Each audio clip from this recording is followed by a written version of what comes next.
এই পিচ্চি মেয়ে, এইসব কথা তোমাকে কে শিখিয়েছে? এখনো তো দুধের দাঁত পড়ে নাই, আবার আমাকে আই লাভ ইউ বলছো?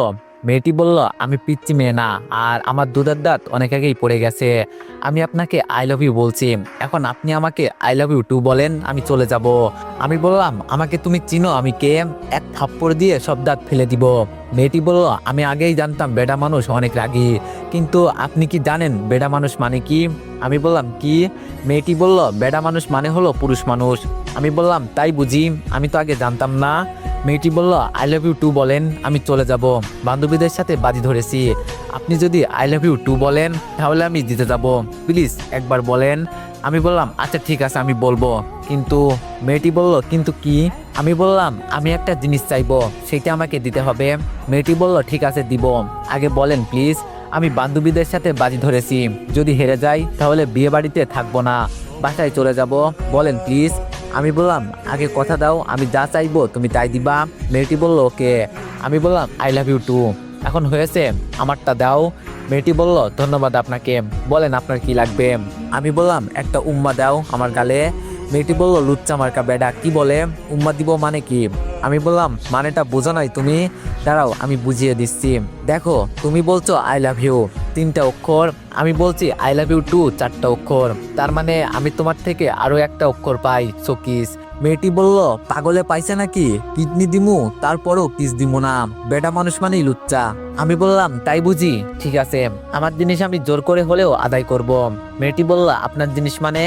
আমি বললাম, তুমি তো আজকে থেকে আমাকে এইমাত্র আই লাভ ইউ বলছো, একবার যখন বলছো তখন তুমি শুধু আমারই। মেয়েটি বললাম, আমি বান্ধবীদের সাথে বাজি ধরেছি, তাই আপনাকে বলছি আই লাভ ইউ। সত্যি সত্যি বলছি নাকি? আমি আপনাকে আর কিছু বলতে দিলাম না, আলতো করে চুমু দিলাম মেয়েটির ঠোঁটে। মেয়েটিকে চিনি না, আজকে প্রথম দেখা হয়েছে। মেয়েটি এসেছে তার মামাতো বোনের বিয়েতে, বান্ধবীদের সাথে বাজি ধরেছে সে, আর আমি এসেছি তার বন্ধুর বোনের বিয়েতে। এখন পরিচয় দেওয়া যাক। মেয়েটির নাম মাধবী, আর আমার নাম মিজান। চলেন আবার গল্প ফিরি। মাধবী বলল, এইটা কি হলো লুচ্চা ম্যাডাম? আমি বললাম, এই মেয়ে কান্না করবে না, বিয়ে বাড়িতে কেউ শুনতে পেলে সর্বনাশ হয়ে যাবে, প্লিজ। মাধবী বলল, আমার সবকিছু শেষ হয়ে গেছে, আপনি আমাকে কিস করছেন আমি সবাইকে বলে দিব।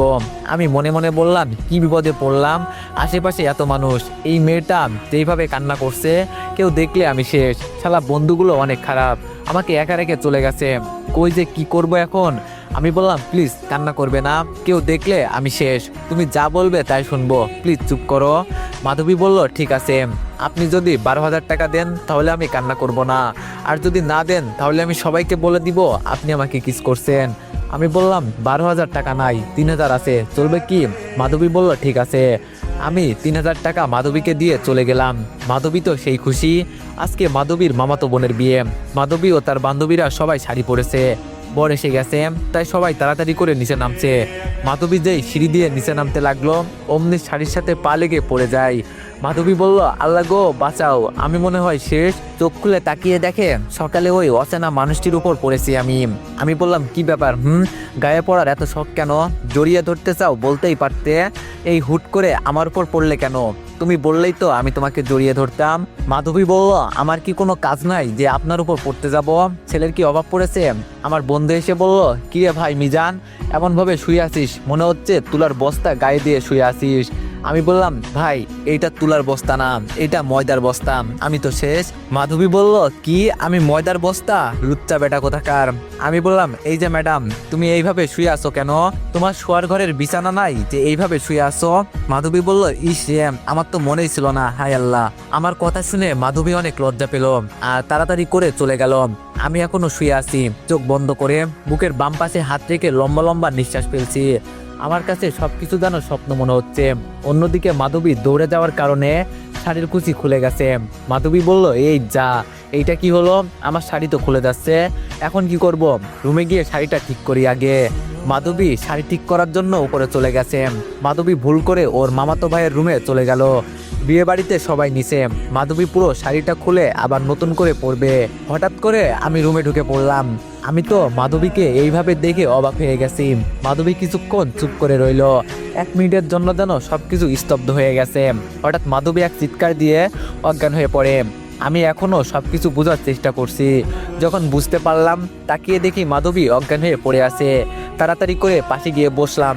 কি করব ঠিক বুঝতে পারছি না। মাধবীর শরীরে কি স্পর্শ করব নাকি না। অনেক চেষ্টা করার পর পানি ছিটাতে লাগলাম মুখে। মাধবী চোখ খুলে তাকিয়ে দেখে ওর পাশে বসে আছি আমি। একবার নিজের দিকে তাকিয়ে দেখে ওর গায়ে শাড়ি নেই, তাড়াতাড়ি করে শাড়ি গায়ে দেয়। আমি যেন একটা নেশার ঘরে আছি, একভাবে তাকিয়ে আছি মাধবীর ঠোঁটের দিকে। মাধবী মনে মনে চিন্তা করছে আমার সব কিছু শেষ হয়ে গেছে, না জানি এই লোকটি আমার সাথে কি করেছে, এইভাবে আমার দিকে তাকিয়ে আছে কেন। যদি বাইরে গিয়ে বলে দিই যে আমার সব কিছু দেখে নিয়েছে তখন কি হবে। আমি মনে মনে চিন্তা করছি এই মেয়েটি এত অবুঝ কেন আর এত সুন্দর কেন। খুব ইচ্ছে করছে মেয়েটার গোলাপি রঙের ঠোঁট দুটো আলতো করে শুয়ে দিতে। মাধবী বলল জীবনে অনেক লুচ্চা দেখেছি কিন্তু আপনার মতো এত লুচ্চা দেখি নাই। আমি বললাম এই মেয়ে ভদ্রভাবে কথা বলো, আমি লুচ্চার কি করেছি, আমি আমাকে লুচ্চা বলছো কেন। মাধবী বলল আমার সব কিছু দেখে নিয়েছেন আপনি, এখন আমার কি হবে। আমি বললাম আমি কিছু দেখি নাই, আমি আসছিলাম আমার ফোন নিতে, এসে দেখি তুমি আমাকে দেখার পর অজ্ঞান হয়ে পড়েছিলে। আমি তো তোমাকে স্পর্শও করি নাই কিন্তু এখন স্পর্শ করব তোমাকে। মাধবী বলল দেখুন আমার কাছে আসবেন না। আমি বললাম আমি তোমাকে ভালোবাসি পিচ্চি, তুমি কি আমার বউ হবে। মাধবী বলল না আমি আপনার বউ হব না। আমি বললাম কি বললে, আমার বউ হবে না। আমি যখন একবার বলছি তুমি আমার বউ হবে মানে হবেই। বলেই আমি রুমের দরজা লক করে দিলাম। মাধবীর তো ভয়ে গলা শুকিয়ে কাঠ হয়ে গেছে। আমি আস্তে আস্তে মাধবীর দিকে এগিয়ে যাচ্ছি। অন্যদিকে মাধবীর আম্মু মাধবীকে খুঁজে পাচ্ছে না, সবাই খুঁজতে লাগলো। খুঁজতে খুঁজতে উপরে চলে আসে। এইদিকে মাধবী চিৎকার করতে থাকে জোরে জোরে, কান্না করছে। ওর কান্না শুনে সবাই উপরে চলে আসে। মাধবীর আম্মু বলল মাধবী মা আমার, কি হয়েছে তোর, এইভাবে চিৎকার করছিস কেন, দরজা খোল। মাধবী বলল আম্মু গো বাঁচাও, আমাকে এই লোকটা আমাকে মেরে ফেললো গো। আব্বু কই। আমি বললাম সবাই যখন চলে এসেছে তখন সব দোষ আমার উপরেই পড়বে। মাধবীর হাতটা চেপে ধরে হালকা করে মাধবীর গলায় চুমে খেলাম। মাধবী তো সেই চিৎকার করতে লাগলো। বাইরে মাধবীর বাবা মা দরজা ভাঙতে চেষ্টা করছে। তো এভরিওয়ান, এই গল্পটির নেক্সট পার্ট চাইলে সবাই 1000+ কপি লিঙ্ক করে দিও। ধন্যবাদ।